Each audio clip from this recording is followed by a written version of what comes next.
నమస్తే. ఇన్నాళ్ళు నన్ను సపోర్ట్ చేస్తూ, ఎంకరేజ్ చేస్తూ మీ ప్రేమని నాకు అందిస్తున్న ప్రతి ఒక్కరికి కృతజ్ఞతలు. అలాగే ఈ వీడియో కూడా ఖచ్చితంగా మీకు ఉపయోగపడుతుంది. లైక్, షేర్ అండ్ సబ్స్క్రైబ్ చేసి మీ సపోర్ట్‌ని నాకు అందించండి. అలాగే ఈ వీడియో పట్ల మీకున్న అభిప్రాయాన్ని కామెంట్ సెక్షన్‌లో కామెంట్ చేసి తెలియజేయండి. ఇప్పుడు వీడియోని చూద్దాం. నమస్తే. Welcome to our channel. నేను పద్మిని. ప్రస్తుతంతో పాటు ప్రముఖ ఆధ్యాత్మికవేత్త, సూర్య ఉపాసకులు, Sun Spiritual Society founder Vikramaditya గారు మనతో పాటు ఉన్నారు. మాట్లాడదాం. సార్ నమస్తే సార్. సూర్యోస్మి తల్లి. సార్ ఎలా ఉన్నారు సార్? సూపర్ అమ్మా. సార్ శ్రావణ మాసం మొదలు కాబోతోంది. శుక్రవారం శ్రావణ మాసం. శుక్రవారంతో స్టార్ట్ అవుతోంది. డెఫినెట్‌గా చాలా చాలా సంతోషం. ఎందుకంటే 5 శుక్రవారాలు వస్తున్నాయి. వినియోగించుకునే వాళ్ళకి చాలా ఆనందమే. 5 శుక్రవారాలు కాబట్టి. మరి ఏమిటి ఏం ఆలోచించేస్తున్నారు? ఏం చెప్పేద్దామనా? అంటే ఇప్పుడు మీరు కొత్తగా అడగాలి. మన చూసే కుటుంబ సభ్యులకి ఏదన్నా మంచి విషయం చెప్పాలి అన్నప్పుడు అవును. నేను చదివినట్లో నా ఏమొస్తుందా? కుటుంబానికి దానికి ఏం చెప్పాలి అని ఆలోచిస్తుంటారు. యాహ్! యాహ్! డెఫినెట్‌గా. వచ్చేస్తుంది సార్. వాగ్దేవ అనుగ్రహం ఉంటుంది ఖచ్చితంగా. రాదని కాదు. హా. ఇంకా బెటర్‌గా ఇప్పుడు ఉన్న యాహ్! పరిస్థితి నుంచి ఉన్నత స్థితికి ఎలా అంటే మీరు అడగడంతో అడిగేసి వదిలేస్తారు. అది వాళ్ళ కోసం కాదు. ముందు ఫస్ట్ నా కోసం. నా మదిలో అది మెదిలి నాతో అది సాధనగా తీసుకెళ్ళి నా అభ్యున్నతి వాళ్ళకి మార్గదర్శకం అవుతుంది. మనల్ని ఫాలో అవుతున్న చాలా మంది నాకు చాలా గర్వంగాను ఆనందంగాను అనిపిస్తుంది. ఎక్కడికి వెళ్ళినా మేము ఇది చేసాం, మిమ్మల్ని మేము ఫాలోవర్స్, మేము బాగున్నాం. నేను ఎవరు ఫాలోవర్ని? ఇంకెవరు? లార్డ్ సూర్య, అంతే. Lord sun. గర్వంగా అంటే పలానా వాళ్ళు అంటే పవన్ కళ్యాణ్ గారు గెలిచిన తర్వాత ఎమ్మెల్యే గారు తాలూకా అన్నట్టు పిఠాపురం ఎమ్మెల్యే గారి తాలూకా. నేను యూనివర్సల్ గార్డ్ సూర్య గారి తాలూకా. మనమందరం కూడా ఆయన తాలూకా. అందరం సూర్యుల తాలూకా. Yeah. శ్రీరామచంద్రమూర్తి యొక్క తాలూకా. హ, హ. ఎందుకంటే నేను గర్వంగా ఫీల్ అవుతానమ్మా. ఇది ఎంత అదృష్టం అంటే Hmm. భరతుడు పరిపాలించినటువంటి సామ్రాజ్యం. అవును. మనందరికీ బ్రతకటానికి భిక్షగా ఇచ్చినటువంటి భరత భూమి. అవును. శ్రీరామచంద్రమూర్తి అంటాడు, నువ్వు వాళ్ళని చెట్టుచాటు నుంచి చంపారు కదా, ఎందుకు చంపావా? అధర్మం కాదు కదా అంటే, ఇది బ్రతకటానికి నా తమ్ముడు భరతుడు ఇచ్చాడు, నువ్వు అక్రమంగా చేస్తున్నావు కాబట్టి అక్రమార్కులకి ఇదేం తప్పేం కాదే. అయినా వాలి ఒక జంతువు, మనిషి కాదు. మనిషితో యుద్ధం చేసినప్పుడు చేయలేదు. అయినా చోటు తీసుకున్నాడు. ఆయన కొంచెం వెనక్కి కొద్దిగా చోటు తీసుకుని వెళ్ళాడు తప్ప నిజంగా రామాయణం చదివిన వాడికి అర్థమవుతుంది. పూర్తిగా వాల్మీకి రామాయణాన్ని పూర్తిగా అర్థం చేసుకునే వాళ్ళు కొంచెం జస్ట్ అలా వెనక్కి వెళ్ళి చోటు తీసుకుని వెళ్ళి బాణం అనేది వేశారు తప్ప ఆ వాలేం మనిషి కాదే. ఆయన ఒక జంతువుని అలాగే చంపుతాం, చార్పించే చంపుతాం కదా. అక్కడ ఆయన అడగటం, రాముల వారిని శ్రీరామచంద్రమూర్తిని ఆయన అడగటం, ఆయన దానికి వివరణ ఇవ్వటం కూడా జరిగింది. వాళ్ళకే వివరణ ఇవ్వడం జరిగింది. డెఫినెట్లీ. యా, మనం అడగక్కర్లేదు, వాళ్ళే ఆల్రెడీ అడిగేశారు. అడిగిన దానికి శ్రీరామచంద్రమూర్తి సమాధానం పరిచారు, సమాధానం చెప్పారు. దానికి ఆయన ఏకీభవించి శరీరాన్ని విడిచిపెట్టి వెళ్ళిపోయారు. అంటే ఇది ఎందుకు చెప్తున్నానంటే, ఇది రాముడు వారు మనకి నడిచిన ప్రాంతం, ఆయన తాలూకా మనుషులం కాబట్టి ఇక్కడ మనకి ఉండే అర్హత ఉంది. ఇది నా సొంతం, రాముడు నాకిచ్చాడు, దీన్ని అనుభవిందాం, ఆరోగ్యకరంగా ఉంచుదాం, పాడు చేయొద్దు. అంటే వీటి మీదే ఆస్తులు ఏదో కూడబట్టేసుకుని వీటి కోసమే ప్రాణాలు ఒగ్గబట్టేసుకుని ఏదో కాపాడేసుకోవాలని తాపత్రయపడిపోతూ ఉంటాం. ఇది శాశ్వతం కాదు, దీన్ని విడిచి వెళ్ళిపోతూ ఉంటాం. అందుకని మనం అందరం ఆయన తాలూకా, మన ధర్మానికి విఘాతం కలుగుతుంది, అందరూ ఐకమత్యంగా పోరాడాలి. ఈ తాలూకా ఎందుకు చెప్పుకోవాలంటే, నువ్వు చేసే అధర్మాన్ని నివారించాలి. రామచంద్రమూర్తికి సంబంధించిన కొన్ని ప్రలోభాలు జనం, ఆయన మాంసం తిన్నాడు, ఆయన క్షత్రియుడు, ఇలాంటి మాటలు మాట్లాడుతున్నారు. రైట్. మాట్లాడటం కంటే ముందు ఒకసారి చదివేసుకుంటే చదివి మాట్లాడితే అందంగా ఉంటుంది. అసలు మాట్లాడాల్సిన అవసరమే రాదు ఇంకా చదివిన తర్వాత. మనకే బోల్డ్ అంత క్లారిటీ వచ్చేస్తుంది, ఇంకెవరిని అడిగేది అని అనుకో. సరే, ఇక శ్రావణ మాసం మొదలు కాబోతోంది కాబట్టి శ్రావణ మాసం వస్తూనే బోల్డ్ అంత కళని తీసుకొచ్చేస్తుంది ఖచ్చితంగా. ఇక బోల్డ్ అని పండగలు కూడా మొదలు కాబోతున్నాయి. ఇక శ్రావణ మాసంతో మొదలు, తర్వాత భాద్రపద మాసం కానీ, తర్వాత ఆశ్వయుజ మాసం కానీ, కార్తీక మాసం కానీ వైభవపేతంగా ఇంకా ఈ మాసాలన్నీ దక్షిణాయనం అంతా కూడా చాలా చాలా అద్భుతంగా ఉండేటటువంటి సమయం. మరి శ్రావణ మాసంలో లక్ష్మీ అనుగ్రహం కోసం మనం డెఫినెట్గా ఆడవాళ్ళందరికీ తెలిసిందే ఎలా అమ్మవారిని పూజించుకోవాలి, ఏం చేయాలి, ఏ వారం ఏం చేయాలి, మనకంటే ఎక్కువ ఇన్ఫర్మేషన్ వాళ్ళకే ఉంటుంది. అయినప్పటికీ శాస్త్రం ఏం చెప్తోంది, లక్ష్మీదేవి అనుగ్రహం కొరకు ఈ శ్రావణ మాసంలో మనం ఏమేమి చెయ్యాలి, ఏమేమి చేయకూడదు చెప్తారా? శ్రావణ మాసం చాలా విశేషం. అంటే ఇక్కడ లక్ష్మి అనగానే మనందరికీ అంటే భౌతికమైనటువంటి ఈ పురాణ లక్ష్మిని మనం పూజిస్తూ ఉంటాం. పురాణ లక్ష్మి, పురాణము, వేదము. అంటే మనకి లక్ష్మిలు 2 రకాలుగా ఉంటారు. వేదంలో ఉన్నది శక్తి స్వరూపిణి, పురాణంలో ఉన్నది హ్మ్. స్త్రీమూర్తి. హ్మ్. పాలకడలి విష్ణుమూర్తి, పాదాలు ఉతుతున్నటువంటి అమ్మవారు, హ్మ్. ఇలా మనం మాట్లాడతాం. ఇది పురాణంలో అంటే వేదంలో పురాణోక్తం ఇది. ఆ హ్మ్. వేదంలో ఉన్న లక్ష్మీదేవి లీలా మానుష రూపాన్ని తీసుకుని హ్మ్. ఇక్కడ మనకి భౌతికంగా అంటే ఒక రచయిత తన మెదడులో ఉన్నటువంటి ఊహని కథగా రాసుకుంటే తెర మీద చలనచిత్రం ద్వారా ఎలా అయితే చూస్తున్నామో వేదం ప్రమాణంగా తీసుకుని దానికి మన ఋషులు మనకి అర్థమయ్యే విధంగా అంటే మనం ఎంత కిందకు ఆలోచిస్తామో అంత కిందకు వెళ్ళి ఇది కథగా చెబితే వీళ్ళకి అర్థమవుతుంది అని కథల రూపంలో మనకి పురాణాలు చెప్పడం జరిగింది. కానీ అయినా సరే ఇంకా మనం ఇంకా కుసంస్కారంతో నీచంగా మాట్లాడుతూ ఉంటాం. Hmm. దేవతలకు 2 భార్యలు ఎందుకు ఇలాంటి మాటలు మాట్లాడుతూ ఉంటాం. Right. అంటే ఆ స్థితిలో ఉన్నాం. అది శక్తి. Hmm. భార్య అంటే విడదీయలేని బంధం అంతే. భార్యాభర్తలు అలా చూడాలి. ఇక్కడ లక్ష్మి అంటే తామర పుష్పాలను పట్టుకుని ఒక బంగారపు బిందులోంచి కాసులు రాలుస్తూ దర్శనమిస్తూ ఉన్నటువంటి పద్మంలో పద్మాసనం వేసుకుని కూర్చుని అర్ధ పద్మాసనంలో కూర్చుని ఒక కాలుని కిందకు పెట్టి ఉన్నటువంటి మూర్తి మనకు శ్లోకపూర్వం వినిపించిన దాన్ని చిత్రకారుడు అవును, లిఖించాడు. అవును. అంతే, లీలామానుహ విగ్రహం అది. ఉమ్, కానీ ఇది కాదు. లక్ష్మి అంటే లక్ష్యము, టార్గెట్. జీవితంలో ఒక గమ్యాన్ని పెట్టుకో. ఆషాఢం అంతా కూడా అంటే వర్షాలు అధికంగా ఉంటాయి. ఇక్కడ పంటలు పండడానికి సేద్యం చేసి విత్తనాలని చల్లడం ద్వారా ఆ పంట మొలకెత్తి, విత్తనం మొలకెత్తి పంట రూపంలో సంపద మన ఇంటికి చేకూరుతుంది అని చెప్పడానికి సింబాలిక్. ఎందుకంటే రేపు మనకు భాద్రపద మాసంలో శక్తి అంటే మనకి సృష్టి ప్రారంభం జరుగుతోంది, గణపతి ఆవిర్భావం జరుగుతోంది, సమయం అప్పుడు ప్రారంభించబడుతోంది. ఇంత ప్రమాణంగా వేసుకొని ఆషాఢంలో ఇలా చేయాలి, నాగలితో దుక్కుతున్నారు. మనకి చూడండి, అంటే సీతాదేవి లక్ష్మీదేవి, అందుకని భూమి నుంచి పుట్టింది ఆవిడ. అయోనిజ భూమి పుత్రిక అంటే లక్ష్మీయే. అంటే సంపద ఎక్కడి నుంచి వస్తుంది మనకి? బంగారం ఎక్కడి నుంచి వస్తుంది? కింద నుంచి, భూమిలో నుంచి వస్తుంది. ధాన్యం ఎక్కడి నుంచి వస్తుంది? అంతా మినరల్స్, Everything. వెండి, ఏది తీసుకున్న సంపద అంతా ఎక్కడి నుంచి వస్తుంది? భూమిలో నుంచి వస్తుంది. అందుకని నేలను నమ్ముకుందాం, నేలని కాపాడుకుందాం, వ్యవసాయానికి ప్రాధాన్యం ఇద్దాం. ఎందుకంటే అమ్మా ఇప్పుడు ఉద్యోగాలు చేస్తున్నారు, శాశ్వతాలు కాదు, పోతున్నాయి చాలా జాబులు, లక్షల్లో జాబులు పోతున్నాయి. అందుకని పూర్వం ఎక్కడా కూడా ఏది కొనుక్కోవాల్సిన అవసరం లేదు, వస్తు మార్పిడి ఉండేది. నా దగ్గర ఇది ఉంది, నీ దగ్గర ఇది తీసుకుని అది ఇస్తావా అన్నట్టు ఉండేది. ఇప్పుడు విపరీతమైనటువంటి ధరలు పెరిగిపోయింది.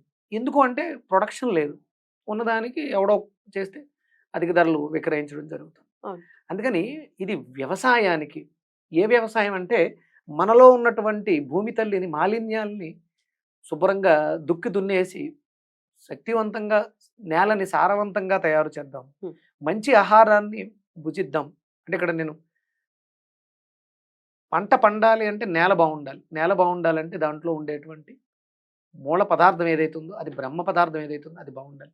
ఆహారాన్ని చాలా జాగ్రత్తగా భుజించాలి. ఇప్పుడు ఎక్కడ పడితే అక్కడ, ఎప్పుడు పడితే అప్పుడు తినకూడని పదార్థాలు తినకూడని సమయాల్లో తినేస్తూ ఆరోగ్యాలు పాడు చేసుకుంటూ సంపదలు కావాలంటే ఎక్కడ? ఆరోగ్యం చేకూరట్లే, డబ్బులన్నీ హాస్పిటల్కి వచ్చాయి. ఎగ్జాక్ట్లీ. డబ్బులు ఉన్నా లేకపోయినా హాస్పిటల్కి వెళ్తే లక్షలు లక్షలు కట్టాల్సి వస్తుంది. దారుణమైన పరిస్థితుల్లో ఉన్నారు జనం అందరూ కూడా. అందుకని దీన్ని మార్చాలి.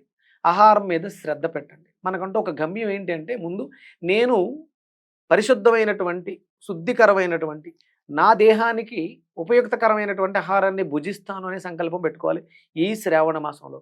అంటే శ్రావణ మాసం మొదటి శుక్రవారం అమ్మవారి ఫోటోను పెట్టుకుని బంగారపు పుష్పాలతో పూజ చేసేస్తే ఫలితాలు రావు. ముందు భక్తి, శ్రద్ధ. ముందు ఫస్ట్ ఈ దేహం అమ్మవారిని అర్చించడానికి ఉపయోగపడేటటువంటి కరచరణాదులు ఏవైతే ఉన్నాయో కాయం ఇవి బాగుండాలి. ఇవి బాగుండాలంటే మనం తినేది బాగుండాలి, మన మనస్సు బాగుండాలి.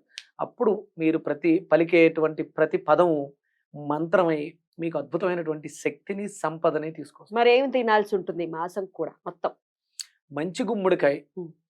ఈ శ్రావణ మాసం అంతా కూడా మంచి గుమ్మడికాయ ఎంత మంచిది అంటే, నేను గర్వంగా చెప్తాను, మా నాన్నగారికి అనారోగ్యం వచ్చింది. నాకు గర్వం ఏంటంటే, నేను ఎప్పుడూ సౌరయాగం చేసినా మా నాన్నగారిని ఆ ప్రమాదం నుంచి నేను బయటికి తీసుకొస్తాను. ఫస్ట్ టైం మహాసౌరయాగం చేశాను. అప్పుడు ఆయనకి సమస్య వస్తే మహాసౌరయాగం జరుగుతున్న సమయంలోనే ఆయన ఆ ప్రమాదం నుంచి బయటకు తీసుకురాగలిగాను సూర్యుడి యొక్క అనుగ్రహంతో. మొన్న మాఘమాసంలో కూడా మహాసౌరయాగం చేశాను. ఇంకొంచెం పెద్ద ప్రమాదం. ఎంత పెద్ద ప్రమాదం అంటే 75 ఏళ్ళు ఆయన వయసు, మూడు రకాల కాంప్లికేషన్స్, 3 సర్జరీస్. ఆ ఏజ్ దానికి సపోర్ట్ చేయదు. పూర్తిగా మంచి గుమ్మడికాయ మీద సుమారు 15 కేజీల మంచి గుమ్మడికాయని జ్యూస్ చేసి తాగిచ్చి ఆయనతో 21 రోజులు ఆయనకు వచ్చిన అన్ని సమస్యలు క్లియర్ అయిపోయింది. Amazing amazing. నా దగ్గర బిఫోర్ ఆఫ్టర్ స్కానింగ్, రిపోర్ట్స్ అన్ని బ్లడ్ ఉన్నాయి. టెస్ట్లు. అంటే మంచి గుమ్మడికాయ, మంచి దాని పేరేంటి, మంచి గుమ్మడికాయ. బుడద గుమ్మడికాయ ఉంది మనకి, మంచి గుమ్మడికాయ. ఇది అద్భుతమైనటువంటి శక్తి కలిగింది. ఎంత శక్తి అంటే లక్ష్మి యొక్క అనుగ్రహం. మనం గృహప్రవేశం చేసేటప్పుడు మొట్టమొదటి బ్రేక్ చేసేది ఏంటి, మంచి గుమ్మడికాయ. అంత శక్తివంతం. మంచి గుమ్మడికాయని ఆహారంగా స్వీకరించి ఎలా వీలైతే అలా కూరల రూపంలో, ఇష్టం. పులుసు నేనైతే మా రూపంలో నాన్నగారికి వేసుకుంటారు. శుభ్రంగా దానికి కొబ్బరి పాలు యాడ్ చేసి కొబ్బరి పాలతో మంచి గుమ్మడికాయ జ్యూస్ చేసి ఇచ్చేవాడు. రోజు తాగేవారు. తాగేవారు, శుభ్రంగా తాగారు. ఆర్గాన్స్ అన్ని, ఇంటర్నల్ ఆర్గాన్స్ అన్ని కూడా పూర్తిగా శుభ్రపడిపోయినాయి. ఆయన చాలా ఆరోగ్యంగా ఉన్నారు. ఆయన మంచి గుమ్మడికాయని బెల్లంతో మనం పదార్థంగా స్వీకరించాలి. అలాగే ఏదైనా హోమాలు చేస్తున్నప్పుడు మంచి గుమ్మడికాయని నాకు అనిపించింది, ఇంత మంచి చేసిన మంచి గుమ్మడికాయని భగవంతుడికి నివేదన చేస్తే, హోమంలో వేస్తే, అంటే మనం పూర్ణాహుతిలో వేస్తారు. ఎలాగా అంటే మనం ఖడ్గమ దేవీ నవరాత్రుల్లో చండీ చేసేటప్పుడు మంచి గుమ్మడికాయ వేస్తాం. అవును. అలా కన్నా దాన్ని ఏదైనా పదార్థంగా మారిస్తే బాగుంటుందని బెల్లంతో వండి హోమం చేశాను సూర్యుడికి. ఇచ్చేవారా ప్రతి హవనంలో? హవనంలో ఆ స్వామికి ఇచ్చా. ఇంకా ఆనందం అనిపించింది. అంటే మనస్సుని ఆయనకి అర్పిస్తే, ఆయన మీదే ధ్యాస పెడితే. ఎందుకంటే ఈ శ్రావణ మాసం సింహరాశికి సంబంధించినటువంటి మాసం. సూర్యుడి యొక్క సంచారం సింహరాశిలో జరుగుతూ ఉంటుంది. అందుకని మనకి సంపదనిచ్చేది సూర్యుడే. బంగారంనిచ్చిన, వెండినిచ్చిన, ఇనుమునిచ్చిన, నూనెనిచ్చిన, పంటనిచ్చిన, ఏమిచ్చినా మొత్తం సూర్యనారాయణమూర్తే మనకి ఇస్తున్నాడు. కాబట్టి ఇది ఈ మాసం లక్ష్మీ మాసం. అంటే లక్ష్యము, టార్గెట్. సూర్యోదయానికి పూర్వమే నిద్ర లేవాలి ముందు. ఫస్ట్ మనకంటూ ఒక నిర్దిష్టమైనటువంటి నియమాన్ని పెట్టుకోవాలి. నేను 4 గంటలకు పడుకున్నా 5:30కి లేచి అనుష్ఠానం చేసేసుకుని మళ్ళీ అలసట బడలిక్క ఉంది కాబట్టి మళ్ళీ నిద్రించాలి. అంతేగాని నేను 4 గంటల వరకు 3 గంటల వరకు పనిచేశాను, నేను 10 గంటలకి వరలక్ష్మి వ్రతం చేస్తానంటే కుదరదు. వరాలిచ్చేటువంటి ప్రత్యక్ష దైవం లక్ష్మి, సూర్యుడు, సూర్యలక్ష్మి మనకి అనుగ్రహించడానికి ఈ శ్రావణ మాసం చాలా ఉపయుక్తకరంగా ఉంటుంది. బూడిద గుమ్మడికాయని ఎక్కువగా వినియోగించండి అని చెప్తున్నారు. అంతే కదా సార్? అద్భుతం సార్. అలాగే లక్ష్మీ కవచం ఎలాగో అందరికీ తెలిసినటువంటిదే. ఈ శ్రావణ మాసం మొత్తం కూడా లక్ష్మీ కవచాన్ని యథాశక్తి పఠించుకుంటే కూడా అద్భుతమైన, అంటే ఎలాగో పఠిస్తారు, శుక్రవారాలు చేస్తారు. ఇది శాస్త్రోక్తంగా, సశాస్త్రీయంగా నెల మొత్తం చేయండి. లక్షవారం మాంసాహారం తినేసి శుక్రవారాలకు ఒకటే ఉపవాసం ఉంటే సరిపోదు. నెలంతా కూడా మాసం, శ్రావణ మాసం, అందులో శుక్రవారం విశేషం. అందుకని శ్రావణ మాసం అంతా కూడా ఉపవాసం ఉండండి. మాంసాహారాలు, గుడ్లు, నాన్ వెజిటేరియన్, మాంసాహారం అనేది, మృతం అనేది ఏది కూడా స్వీకరించకండి నెలంతా కూడా. వేదంలో చెప్పబడింది, నిన్న ఏదైనా తినకూడని పదార్థం తిని ఇవాళ యజ్ఞం చేస్తే అది ఫలితాన్ని ఇవ్వదు. గుడ్లు తినేసి వచ్చేస్తుంటారు, హోమంలో కూర్చుంటారు. అవి అస్సలు చెయ్యొద్దు. దానివల్ల మంచి జరగకపోయినా చెడు జరిగే ప్రభావం ఎక్కువ ఉంది. దాన్ని ఎందుకంటే ధర్మాన్ని తెలిసి మనం తప్పు చేస్తున్నాం కాబట్టి. అందుకని అలా చెయ్యొద్దు. నెల మొత్తం చేయండి. ఇప్పుడు ముందే మీరు దీన్ని టెలికాస్ట్ చేస్తారు కాబట్టి మీరు చాలా జాగ్రత్తగా శ్రద్ధ పెట్టి నెలంతా కూడా ఉపవాసం ఉండండి. మేము చాలా చేస్తున్నాం, మాకు ఏమీ కలిసి రావట్లేదు అంటే ముందు ఫస్ట్ వాక్ శుద్ధి కావాలి. అందుకని లక్ష్మీదేవి అనుగ్రహం కావాలంటే సరస్వతి ఉండాలి. అందుకని పావకానః సరస్వతి వాజే బిర్వాజనీవతి యజ్ఞం వస్తు దియా వసు, ఈ మంత్రాన్ని, సరస్వతి మంత్రాన్ని పఠించడం. పావకానః అంటే శుద్ధి చేయుదాన అమ్మవారు సరస్వతి మన నాలికని శుద్ధి చేస్తుంది. ఇది ఈ మంత్రాన్ని పఠించి ఒక 10 సార్లు 11 సార్లు పఠించి అప్పుడు మీరు ఏం చదువుతారు అమ్మవారికి?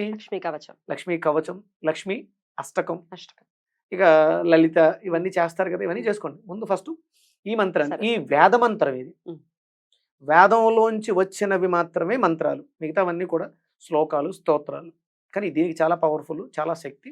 దీనికి దేవత సరస్వతి, ఆ, గాయత్రి ఛందస్సు, సో చక్కగా చదువుకోవచ్చు. షడ్జమం స్వరం. ఉమ్.